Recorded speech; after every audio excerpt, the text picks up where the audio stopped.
சென்னை கிண்டி ஸ்ரீ பிரசன்ன வெங்கடேச பெருமாள் கோவில் முன்பு மதுக்கடைகளை மூடக்கோரி இரண்டாவது நாளாக உண்ணாவிரதத்தில் ஈடுபட்ட நெற்றிக்கண் ஆசிரியர் கிருஷ்ணமூர்த்தியுடன் நாகை மாவட்டத்தை சேர்ந்த அசோக்குமார் என்பவரும் உண்ணாவிரதத்தில் ஈடுபட்டார். அவர்களுடன் நமது செய்தியாளர் அன்பழகன் நடத்திய கலந்துரையாடலை தற்போது பார்க்கலாம். சென்னை மாநகராட்சி மண்டலம் 13 சாத்தையாபுரம் முதல் தெருவில் இருக்கும்.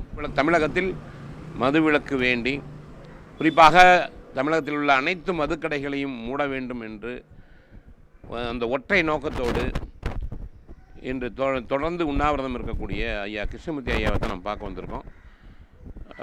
ஏன்னா இது தொடர்ந்து ஒவ்வொரு அரசுமே மக்களை பூர்ண மதுவிலக்கு கொண்டு வருவாங்க, அதே போல் மதுக்கடைகளை மூடுவோன்றாங்க. ஆனால் தொடர்ந்து அது யாருமே பண்ணல. இதனால் மதுவால் பல தீமைகள் நடந்து பல விபத்துகள் ஏற்பட்டு வருது. நம்ம உண்ணாவிரதத்துடைய நோக்கத்தை பற்றி ஐயாட்டே கேட்போம். ஐயா வணக்கங்க ஐயா. ஐயா சொல்லுங்க ஐயா, நீங்கள் இந்த மதுக்கடை மூடணும்னு சொல்கிறீங்க, அரசாங்கத்தினுடைய உங்கள் கோரிக்கை என்னங்க ஐயா? சாராய கடைகளை முழுமையாக மூட வேண்டும். மது மக்களை அழித்து விட்டது. ஒரு கட்டத்தில் 40 தொகுதிகளாக இருந்தது. இன்றைக்கு முதல்வர் சொல்லுகிறார் 31 தொகுதிகளாக இந்த தமிழகத்திற்கு மறுசீரமைப்பு மூலமாக கொண்டு வரப்போகிறார்கள். அதனால் 8 பாராளுமன்ற தொகுதியில் குறைகிறது. இந்த 8 பாராளுமன்ற தொகுதிகளும் கருத்தடை செய்த காரணத்தால் இது ஏமாற்றுகின்ற வேலை. இந்த மதுவை குடித்து செத்து போன காரணத்தினால்தான் பெண்கள் தமிழ்ச்சிகள் முண்டிச்சிகள் ஆனார்கள். அவர்கள் முண்டிச்சிகள் ஆன காரணத்தினால்தான் பிள்ளைகள் பெற முடியவில்லை.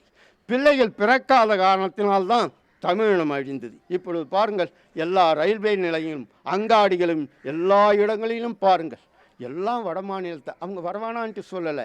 ஆனால் தமிழை எங்கே போனான்? செத்து போனாங்க. செத்து போன இந்த மது என்ற விஷத்தை கொடுத்து இந்த திராவிட மாடல் ஆட்சிகள் கருணாநிதி, எம்ஜிஆர், ஜெயலலிதா, இன்றைய ஸ்டாலின் இவர்கள் எல்லாம் இந்த மதுக்கடைகளை கொடுத்தே கொலை செய்து விட்டார்கள். சாராயம் என்ற விஷத்தை கொடுத்தே கொலை செய்து விட்டார்கள். இதற்கு ஒரு முடிவு எட்டப்பட வேண்டும். மக்கள் எல்லாவற்றையும் நம்ம என்னங்க செய்ய முடியும்? நம்மளால் என்னங்க செய்ய முடியும்? இப்படி இருந்தால் எந்த விதமான உணர்ச்சியும் அரசாங்கத்துக்கு இது ஒரு சாதகமாகிவிட்டது. இவர் உண்ணாவிரதம் இருக்கிற காரணத்தில் மூடிட போகிறாங்களா? அவங்க மூடுறாங்களோ இல்லையங்க, என்னுடைய கடமையை நான் செய்கிறேங்க, என்னால் முடிஞ்சதை செய்கிறேங்க. நான் ஒரு பெரிய இயக்கமோ நான் ஒரு கட்சியோ எதுவும் இல்லைங்க. என்ன மனசாட்சி எனக்கு இடம் கொடுக்கல. இதை எடுத்து போராடணும்னு நினச்சேன், போராடிக்கினுக்கிறேன். இது வெற்றி பெறுமா தோல்வி அடையுமா எனக்கு தெரியாதுங்க. அதனால் இந்த உண்ணாவிரதம் என்று கால வரையற்ற எனக்கே தெரியாது. என்னுடைய மயக்க நிலை அடைகின்ற வரையில் நான் உண்ணாவிரதம் இருப்பேன்.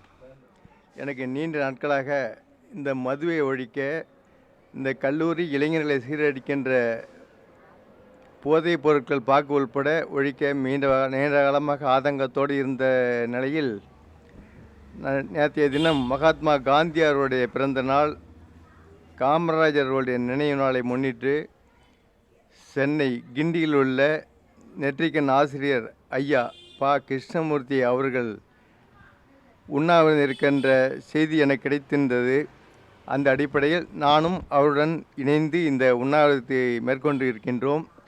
காரணம் என்னவென்றால், தமிழ்நாடு முழுவதும் உள்ள மதுக்கடைகளை மூட வேண்டும். அதாவது பூரண மதுவிலக்கை அமல் செய்ய வேண்டும். அதேபோல் இளைஞர்கள், கல்லூரி மாணவர்கள் உள்ளிட்ட இளைஞர்களை சீரழிக்கின்ற இந்த பான் பராக்கு, மசாலா பொருட்கள், போதைப் பொருட்களை ஒழித்திட வேண்டும் என்று நாங்கள் காலவரையற்ற உண்ணாவிரதம் மேற்கொண்டிருக்கின்றோம். தயவுசெய்து தமிழ்நாடு முதலமைச்சர் அவர்கள் மருத்துவ கல்லூரிகளிலும் அரசு மருத்துவமனைகளும் சென்று எத்தனை இளைஞர்கள் கிட்னியை இழந்து, கல்லீரல் இழந்து, கண்ணீரும் கம்பலோடும் தாய்மார்கள் இருக்கின்ற செய்திகளை பார்த்து, நேரடியாக நிகழ்வுகளை பார்த்து இதற்கு ஒரு முடிவு கட்ட வேண்டும். உண்ணாவிரதம் என்பது அவர் சொல்லக்கூடிய ஒரு சில விஷயங்களை பார்த்தால் மிகவும் அனைத்து மக்களுமே யோசிக்க வேண்டிய விஷயம் இருக்கும். அதாவது குறிப்பாக தொழிற்சாலைகள் ஆகட்டும், கல்விக்கூடங்கள் ஆகட்டும் இன்னும் அதிகளவு வர வேண்டும். அதே தொழிற்சாலைகள் அதிகளவு வந்தால் அவர்கள் வேலைக்கு செல்ல வேண்டும். வேலைக்கு செல்லும் பொழுது கவனம் சிதறாமல் இருக்கும் என்று கூறுகிறார். கண்டிப்பாக அரசாங்கம் படிப்படியாக அந்த மது விலக்கை கொண்டு வர வேண்டும். இந்த இளைய சமுதாயத்தை ஒரு முன்னேற்ற பாதையில் அடைய செய்ய வேண்டும். ஒளிப்பதிவு சுந்தருடன் அன்பழகன்.